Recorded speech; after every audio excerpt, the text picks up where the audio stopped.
అంటే ఎందుకు అంట డీజీపీ స్థాయి అంటే పోలీస్ ఫోర్స్లోనే అత్యున్నతమైనటువంటి ఒక రాష్ట్రానికి సంబంధించినటువంటి అత్యున్నతమైన అధికారి కదా, ఆయన దగ్గరికి వెళ్ళి ఇవ్వాల్సినంత ఆ సీరియస్నెస్ ఫీల్ అయ్యారా ఆ ఇష్యూకి? సార్ ఒకసారి అంటే ఏ ఇష్యూకి? మీరు ఏదైతే అక్కడ అడ్రస్ చేశారో, ఆయనకి ఏదైతే కంప్లైంట్ ఇచ్చారో ప్రధానంగా దీని గురించే కదా? అవును, అంటే ఒకటి కాదు, చాలా జరుగుతూ వచ్చాయి. We can not say one incident, number of factors మీద జరుగుతూ వచ్చాయి for over the period of time, over the years. Okay, ఇప్పుడన్నా రియాక్ట్ అవ్వకపోతే ఎలా? మొన్న ఒక ఇన్సిడెంట్ జరిగింది, అది చిన్నపిల్లని పట్టుకొని సో సాయి ధరమ్ తేజ్ కానీ మనోజ్ కానీ ఇద్దరు ట్యాగ్ చేశారు సీఎం గారిని. సో సీఎం గారు రెస్పాండ్ అయ్యారు. So we thought it was an right time, ఇంకా మన వైపు నుంచి కూడా రిప్రజెంట్ చేస్తే ఇంకా ఫాస్ట్గా అవుతుందని. ప్రణీత్ అని అతను ఎవరైతే ఉన్నారో అతను అది టైం అనుకొని చెప్పేసి మేము రిప్రజెంట్ చేసాం. ఇప్పుడు కూడా మనం చేయకపోతే ఇంకెప్పుడు పట్టించుకోరు. ఇప్పుడు ఆ ఒక్క ఇన్సిడెంట్ని పట్టించుకుంటారు తప్ప ఈ ఇన్సిడెంట్ని ఎవరు పట్టించుకోరు. సో మా రిప్రజెంటేషన్ కూడా బాగుంటుంది ఇస్తే, ఎందుకంటే చాలా మంది పబ్లిక్ ఫిగర్స్ ఇప్పుడు యాక్టర్స్ మీద, పొలిటీషియన్స్ మీద ఎక్కువ ఉంటుంది కదా. ఇప్పుడు అంటే వీళ్ళంతా పబ్లిక్ డొమైన్ లో ఉన్నవాళ్ళు కాబట్టి వాళ్ళని ఎక్కువగా టార్గెట్ చేస్తారు. So society somewhere we thought అరే మరీ దారుణంగా అయిపోతుంది, పిల్లల మీద ఏవో తండ్రి పిల్లలు కూతురు అట్లాంటి దాని మీద రిలేషన్షిప్ల మీదకి వెళ్ళిపోతున్నారు. చాలా అసహ్యంగా, జుగుప్సాకరంగా సరదా అసలు మాట్లాడుకోవడమే దారుణం కదా అట్లా మాట్లాడుకోవడం అనేది. సో అవన్నీ ఆలోచించి రెస్పాన్సిబుల్గానే ఫీల్ అయ్యి, మేము రెస్పాన్సిబుల్గా ఫీల్ అయ్యి, మా అసోసియేషన్కి రెస్పాన్సిబుల్గా ఫీల్ అయ్యి వెళ్ళి రిప్రజెంటేషన్ ఇచ్చాం. ఓకే, సో దీన్ని ఆయన కూడా సీరియస్గా తీసుకున్నారా? తీసుకున్నాడు. ఓకే, సీరియస్గా తీసుకొని ఉన్న 5-10 నిమిషాల్లో వెంటనే was writing copy to commissioner గారికి కలమని కాపీ పంపించారు. ప్రాబబ్లీ త్వరలో కోఆర్డినేషన్ కమిటీ, ఎందుకంటే ఇది ఒక రోజులో సమస్య కాదు. నాకు అదే ఎలక్ట్రానిక్ మీడియా గురించి, ఈ మీడియం గురించి వింటే ఇది never ending story. Digital media అనేది అవును, ఇది పెద్ద సముద్రం అండి, మీరు ఏమీ చేయలేరు. మీరు ఎక్కడ ఉన్నారు అసలు, ఈ సర్వర్లు ఎక్కడ ఉంటాయో కూడా మనకి అసలు పట్టుకోలేని పరిస్థితి. ఏమీ చేయలేరండి. మీరు ఈ రోజున 10 గనక స్ట్రైక్ చేస్తే రేపు పొద్దున 100 పుట్టుకొస్తాయి. అంటే సరే 100 పుట్టుకు రావచ్చు కరెక్టే, కానీ ఎక్కడో చోట మొదలు పెడితే మిగతా వాళ్ళు కనీసం ఒక కన్సైన్స్, వాళ్ళకు ఒక కన్సైన్స్ ఏర్పడుతుంది కదా. అవును, రేపు మనం కూడా ఇది పద్ధతి కాదేమో, మనం చేసింది కూడా తప్పేమో, ఇలాంటివి చేయకూడదేమో అన్న చిన్న కన్సైన్స్ ఏర్పడుతుందన్న ఉద్దేశం. అండ్ అందులో ఆ రోజే మేము రిక్వెస్ట్ చేసాం కూడా, ఏదో సీరియస్గా ఒక వార్నింగ్ ఇవ్వడం కాదు సార్, మీరు ఎవరైనా ఉంటే దయచేసి అలాంటిది ఏదైనా ఉంటే పెట్టుంటే తీసేయండి, కనపడకుండా తీసేయండి, గొడవ ఇక్కడితో సమసిపోతుంది. లేదు మేము ఇలాగే ఇంకోటి కమెంట్ చేస్తాము, మీరెవరు అంటే ఎలాగో వినతి పత్రం ఇచ్చాం కాబట్టి అవి సీరియస్ యాక్షన్స్కి వెళ్తాయి అని చెప్పాం. అదే, సో మీరు అన్నట్టు యూట్యూబ్ ఛానల్స్ అనేవి చెప్పాలంటే పుట్టగొడుగుల్లో పుట్టుకొచ్చినవి కొన్ని ఉన్నాయి. ఏది ట్రోలింగ్స్ మీద ఆధారపడి నడిచేవి నేను అంటే అందరి మీద కాగుతాయి కదా.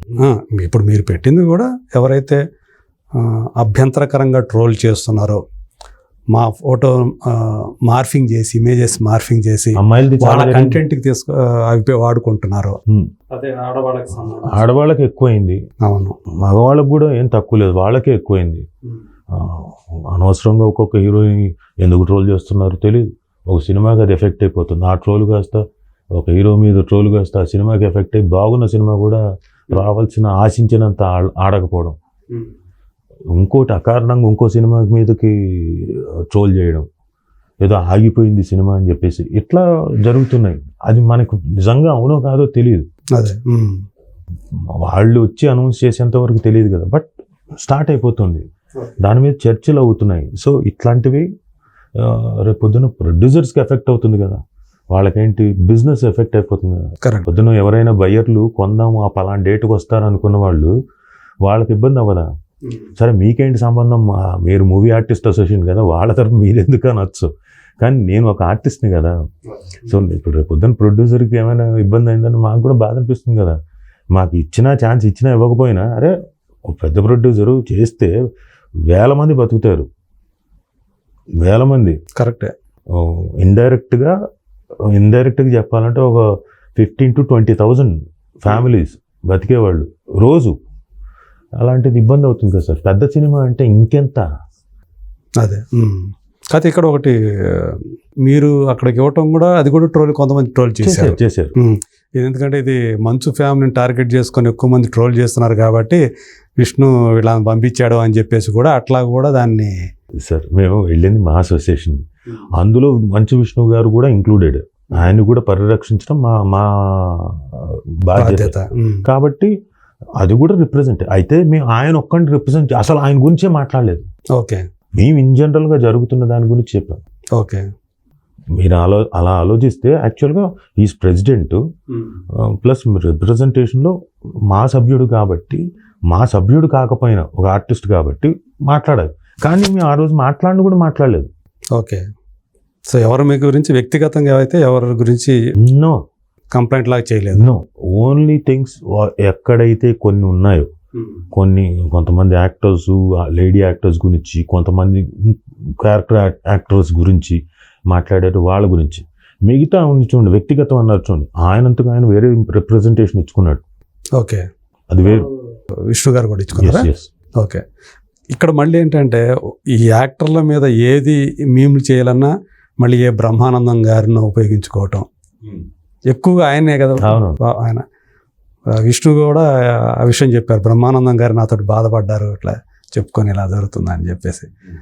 ఆయన ఒక మేమర్స్కి ఒక కొంగు బంగారం లాంటి వ్యక్తి అయిపోయాడు ఆయన. ఆయన సినిమాల్లో ఎంత హాస్య బ్రహ్మ, ఎంత సూపర్ అంతకు రెండింతలు మేమ్స్ మీద వచ్చింది ఆయన. మేమ్స్, అవును. సో వ్యక్తిగతంగా మీరు కూడా ఎప్పుడో ఒక సందర్భంలో ఈ ట్రోలింగ్కి గురైన వాళ్ళే కదా. మిమ్మల్ని అట్లా బాధ పెట్టింది ఎప్పుడన్నా ఉందా బాగా మిమ్మల్ని? నా మ్యారేజ్ గురించి అన్నప్పుడు, డివోర్స్ అన్న దాని మీద ఆస్పెక్ట్ వచ్చినప్పుడు కొంత బాధ అనిపించేది. అంటే మరీ ఎక్కువ కాదు.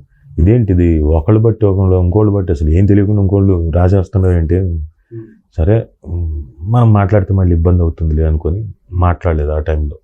ఓకే, తర్వాత ఇంకా ఏదో ఆస్పెక్ట్స్లో మా డాటర్ గురించి మాట్లాడినప్పుడు కొంచెం బాధ అనిపించింది.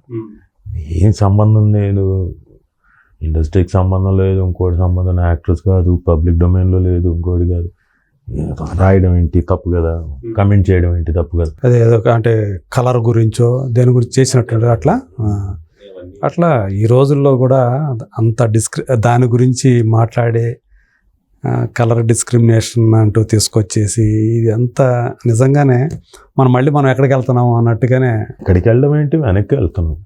ఓ పక్క సైన్స్, ఈ టెక్నాలజీ ఇది ముందుకెళ్తూ ఉంటే టెక్నాలజీ పరంగా, భావాల పరంగా మనుషులు ఎంత వెళ్తున్నాం. సైన్స్ ఇంకోటి అవన్నీ పక్కన పెట్టండి సార్, సంస్కారం ఇది. మీరు సైన్స్, మీరు కారులో వెళ్తారు, ఆ తర్వాత ఇంకోటి పెడితే రాకెట్లో వెళ్తారు, ఇవన్నీ ఓకే. దీనికి దానికి మిషన్ లాగా ఫిక్స్ చేస్తే అది వెళ్తుంది. దాన్ని మీరు రూడ్గా బిహేవ్ చేయొచ్చు, ఇంకోటి చేయొచ్చు. బట్ మనిషి మీకు ఒక సంస్కారం ఉంటుంది. మీరు ఒక ఫ్యామిలీ, మీరు ఒక పుట్టుక, మీరు ఒక సొసైటీ. ఈ సొసైటీలో పెరిగిన వాళ్ళకు ఒక సంస్కారం ఉంటుంది. అది మర్చిపోతే ఎలా? అదే నేను అంటుంది. అంటే టెక్నాలజీ పరంగా ముందుకు వెళ్తుంటే సంస్కార పరంగా వెనక్కి వెళ్తున్నాం. సో అట్లా అంటే అది యాక్చువల్గా మంచికి ఉపయోగపడాల్సిన ఏదైతే టెక్నాలజీ ఉందో కొంతమంది దాన్ని ఇలా ఉపయోగించుకోవటం, అది మాబ్ సైకాలజీ అంటాం. ఒకడు రాయేస్తే 100 మంది రాళ్ళేస్తారు. అలాగే మీరు కమెంట్స్ చూడండి, ఒకళ్ళు కమెంట్ చేస్తే 100 మంది అలాంటి కమెంట్లే ఉంటాయి.